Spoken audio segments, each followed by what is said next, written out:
Assalamualaikum warahmatullahi wabarakatuh.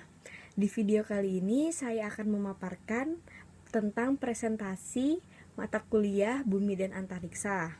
Baik, tidak lama lagi saya akan memaparkan yang akan saya jelaskan di video kali ini. Silakan kalian lihat di layar Anda.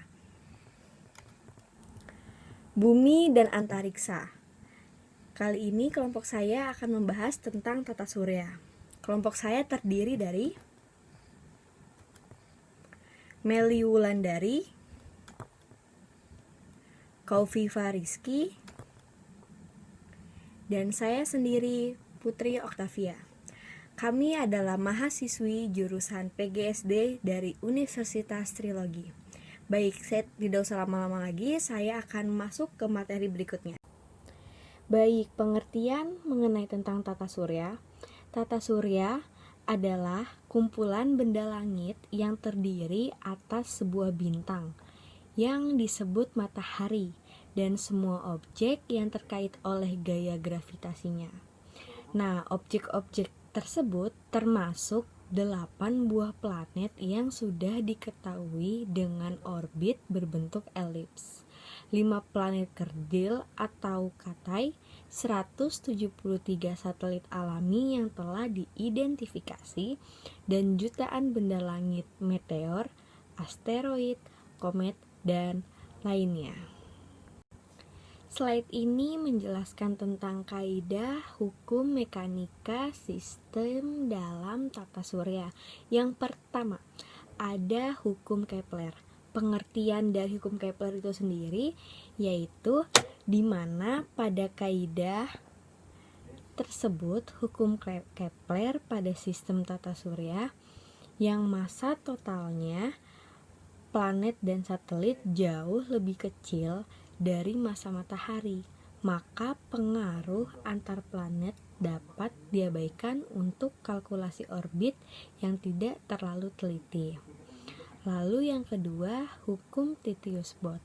Seperti yang telah kita ketahui, pengertiannya ini menurut pengertiannya yaitu jarak ke-8 yang dimulai sampai dari 25 Agustus 2006, Pluto masih dianggap sebagai planet.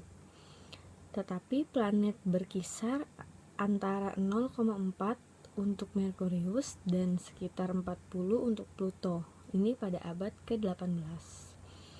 Nah, lalu pengertian tentang keadaan fisik tata surya yaitu perbedaan yang esensial antara bintang dan planet adalah masanya. Gumukan awan primordial yang berkontraksi belum tentu menjadi sebuah bintang. Ia dapat menjadi bintang apabila temperatur pusatnya cukup tinggi untuk melakukan reaksi termonuklir yang pertama yang dikenal sebagai reaksi proton-proton atau bisa disebut proton deuterium. Lalu bagian dalam tata surya ada matahari. Matahari adalah bintang induk tata surya dan merupakan komponen utama sistem tata surya ini. Bintang ini berukuran 332.830 massa bumi. Massa yang besar ini menyebabkan kepadatan inti yang cukup besar untuk bisa mendukung kesinambungan fungsi nuklir dan menyemburkan sejumlah energi yang sangat dahsyat.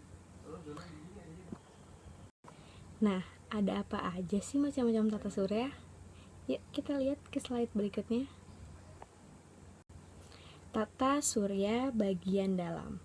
Ada Merkurius, Venus, Bumi, dan Mars. Lalu di bagian tata surya luar ada Jupiter, Saturnus, Uranus, dan Neptunus. Nah, ini dia, ada benda-benda langit dalam tata surya. Ada asteroida, ada komet, dan ada meteor. Masing-masing pengertiannya yaitu asteroida. Yang pertama, Asteroida atau juga bisa disebut planetoida diketemukan oleh Piazzi, seorang astronom dari Italia pada tahun 1801 yang diameternya 500 mil. Beberapa tahun kemudian diketemukan asteroida yang lain yang beredar mengelilingi matahari pada jarak antara Mars dan Jupiter. Lalu komet sendiri pengertiannya adalah komet juga sering dikenal dengan nama bintang berekor. Komet ini juga beredar mengelilingi matahari yang berarti merupakan bagian dari tata surya. Nah, sedangkan meteor adalah benda angkasa yang tidak mengeluarkan cahaya sendiri. Jika meteor beredar dekat bumi, maka akan terpengaruh oleh gravitasi bumi. Teori-teori dalam tata surya. Yang pertama ada teori keadaan tetap, yang berarti berdasarkan prinsip kosmologi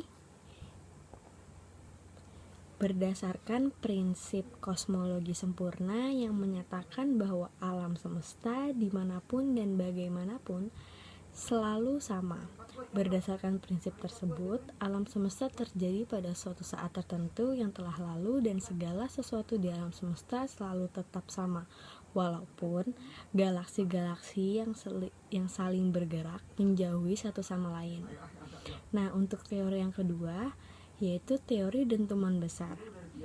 Teori ini berlandaskan dari asumsi massa yang sangat besar dan mempunyai massa jenis yang sangat besar, karena adanya reaksi inti kemudian meledak dengan hebat. Massa tersebut kemudian mengembang dengan sangat cepat menjauhi pusat ledakan. Cukup sekian video dari pemaparan materi yang saya jelaskan. Jika ada salah kata atau kurang materi atau salah materi, mohon dimaafkan. Wassalamualaikum warahmatullahi wabarakatuh.